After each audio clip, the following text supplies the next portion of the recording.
আজকে আপনাদের দেখাবো কাঁচা টমেটো দিয়ে আলু দিয়ে তেলাপিয়া মাছের ঝোল। পুরো রান্নাটা দেখবে। তেলটা গরম হয়ে গেছে, এখন এই মাছটা ছেড়ে দেবো। কাঁচা টমেটো দিয়ে আলু দিয়ে না মাছের ঝোল খুব ভালো লাগে। মাছটা আমার ভাজা হয়ে গেছে, এখন আমি মাছটা তুলে দেবো। মাছ ভাজা তেলের পরে এখন আমি কাঁচা টমেটো আলুটা ছেড়ে দেবো। এখন আমি হলুদ দিয়ে তরকারিতে জাল উঠে গেছে, এখন আমি ভাজা মাছটা তরকারিতে দিয়ে দেবো। সম্বরা দেওয়ার জন্য কড়াইতে সর্ষের তেলটা দিয়ে দেবো। সম্বরা দেওয়ার জন্য সর্ষেটা আমি কড়াইতে দিয়ে দেবো। সর্ষেটা ভাজা হয়ে গেছে, এখন আমি তরকারিটা সম্বরা দিয়ে দেবো। তরকারিটা সম্বরা দেওয়া হয়ে গেছে, এখন আমি কিছুক্ষণ জাল করে দেবো।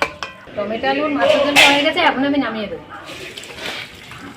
আপনারা বাড়িতে এইভাবে টমেটো আলু মাছের ঝোল রান্না করে খেয়ে দেখবেন, খেতে খুব ভালো লাগে।